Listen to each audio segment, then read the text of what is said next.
I was aware of the death penalty issue when I was very young. I grew up in an Irish Catholic community in the post-World War II Bronx and went to Catholic schools through college graduation. It was a no-brainer to me that willfully inflicting death on any human being was against God. After going to college, Catholic college, under the Irish Christian Brothers, and studying theology and philosophy with other men of like mind, I find myself at the extreme liberal end of philosophical Catholicism, and at that well thought out perspective I recognized the evil of the death penalty. I recognized, of course, that logically God was the giver of life, and therefore would not give death by authorizing anyone to have power of death over anyone else. I also recognized that no government should have the right to kill anyone, because in itself the authority of death will pervert that government into using death as a political tool. I had also derived a third perspective beyond the theological and political perspectives. This perspective is to view whatever social issue you want to understand from the viewpoint of how it affects all of humanity, not just one part of humanity. Simply put, the survival of all humanity is the purpose of all humanity. I mean, come on. The survival of all humanity is the purpose of all humanity. Under this perspective, the idea of killing any member of humanity is contradictory to the survival of all humanity. Death of one human by another is inhuman. Let me give you a simple example of how an inhuman act is contrary to the survival of all humanity.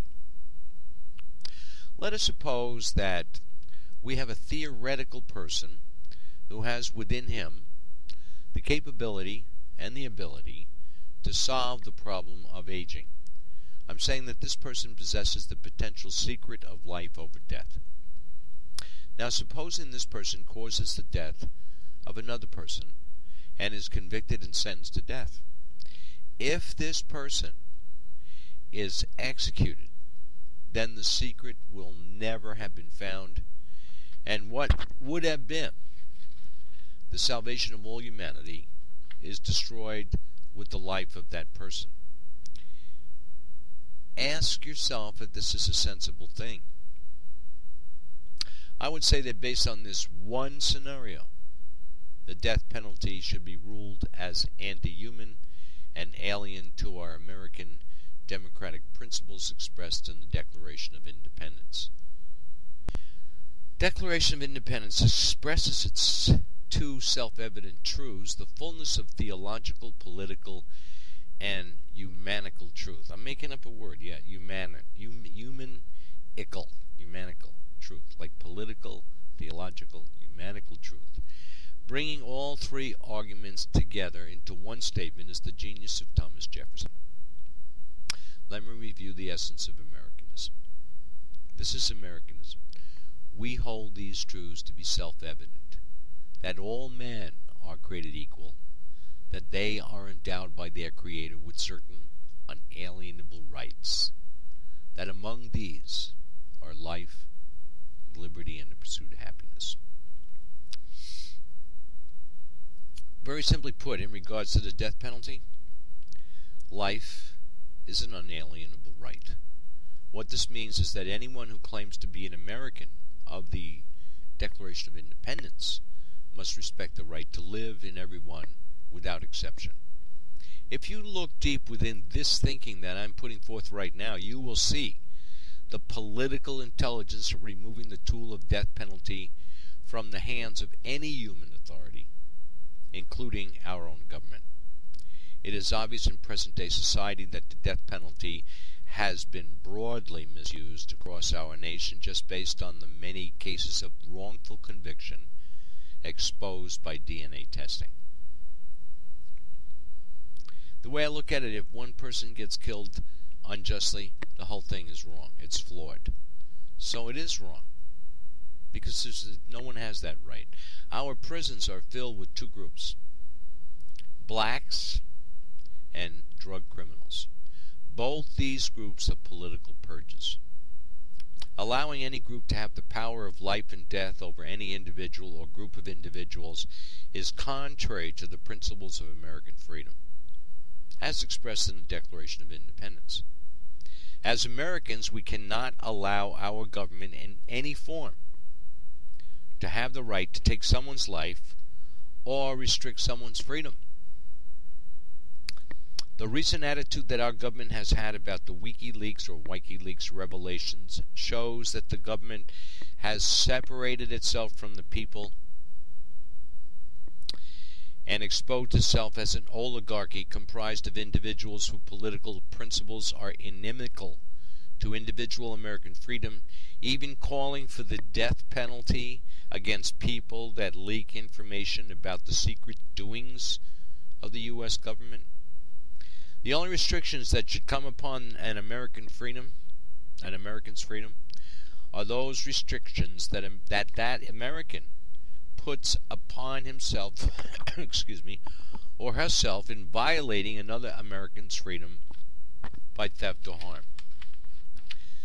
To allow a government to make up a bunch of unprincipled, capricious, restricted laws against the unalienable liberties of Americans beyond the necessary laws that come from the theft or harm violations of American freedom is to allow that group of individuals who control that government to control the politics of American society by its own agenda, driven by its own self-interest as the controlling group of the government.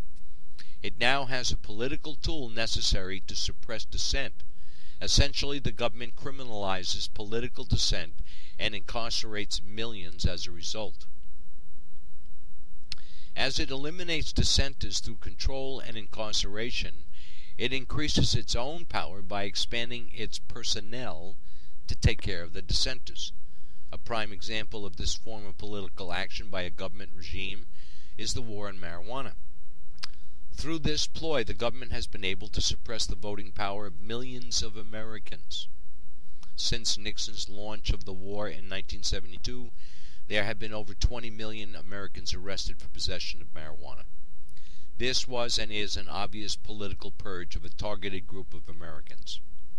The inertia of this illegality is still going strong today, as reflected in the massive anti-drug war machine comprised of millions of government-sponsored individual soldiers permeating the entire society in every police department, sheriff's department, prison, jail, drug rehab program, government program, corporate program, and everywhere you can think of.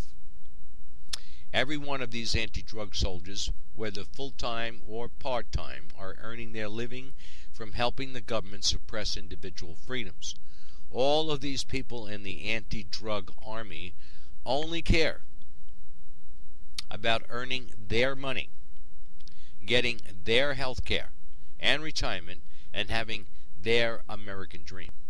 They want to keep their economy, which is to produce no economic value at all in their work, but only cost the American people money.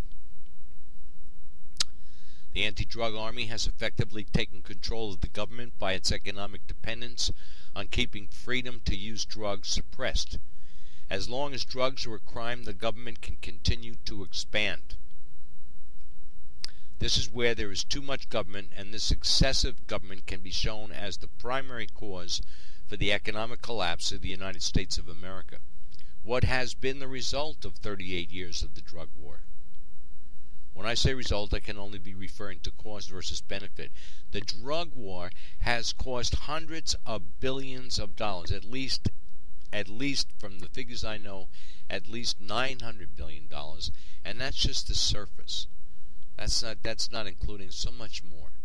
So much more is the buildup of government by hiring all of these people to man the prisons and the police departments to keep up with the drug crimes. The drug war has cost hundreds of billions of dollars and has produced no benefit for America. As a matter of fact, the drug war has caused nothing but harm and has created a crime world of its own manufacture that costs Americans billions of dollars every year to fight. The government has created a problem that it then uses to extend itself into larger government. The drug war machine is overlarge government at its max, and it is expanding daily. What is the obvious solution to overlarge, controlling, tyrannical, murderous government? Make the size of the government smaller than the Declaration of Independence and return control of society to the American people. What do I mean by this? I mean that the freedom of each American and the protection of that freedom should be the basis of an American government. The only laws necessary are those that deal with violations of individual American freedom by theft or harm. Literally, the government should act on our part to protect our individual freedom from interference domestically or interference from any foreign power. It's pretty simple that we only need police to protect individuals from real criminals, and we only need armed forces to protect Americans from world criminals. On a world scale, we reduce government by removing all of our armed forces from every foreign country in the world, and by removing all of our weapons from all foreign countries. We disavow all agreements and treaties with all foreign countries because agreements with enemies of American freedom defined in the Declaration of Independence are treasonous. We establish a firm policy of giving only humanitarian aid to foreign countries. As to any military aid, we establish condition of statehood required. In other words, we open up applications for statehood to the entire world. If any country wants the protection of the USA, then that country will have to become a state of America. This should be the condition of empowerment for all foreign nations, membership in the United States of America Union. Only by accepting the authority of the two self-evident truths of the Declaration of Independence, which state that our lives and our right to be free comes from, as John F. Kennedy said in his inauguration speech, from the hand of God. Only then can you not be an enemy of America.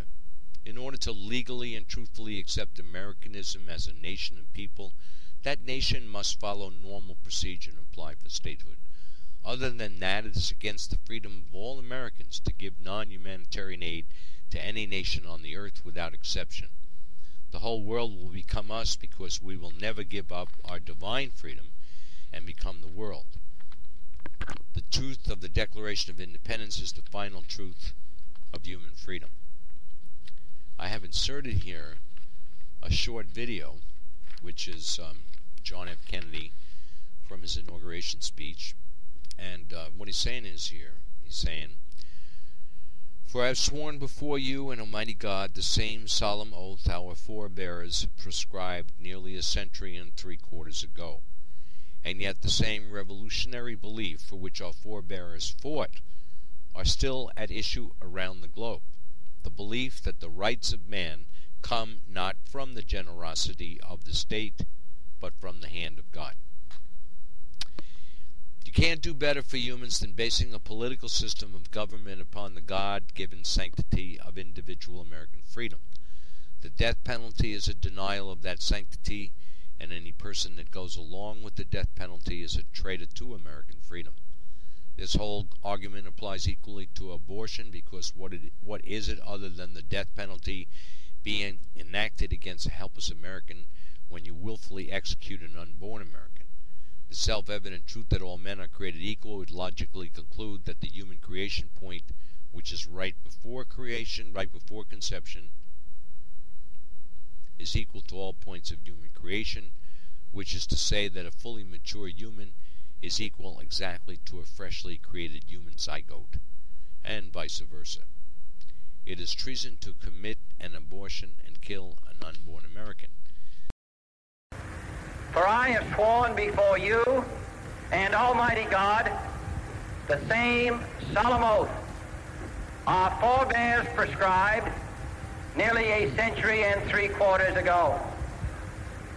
And yet the same revolutionary beliefs for which our forebears fought are still at issue around the globe. The belief that the rights of man come not from the generosity of the state, but from the hand of God.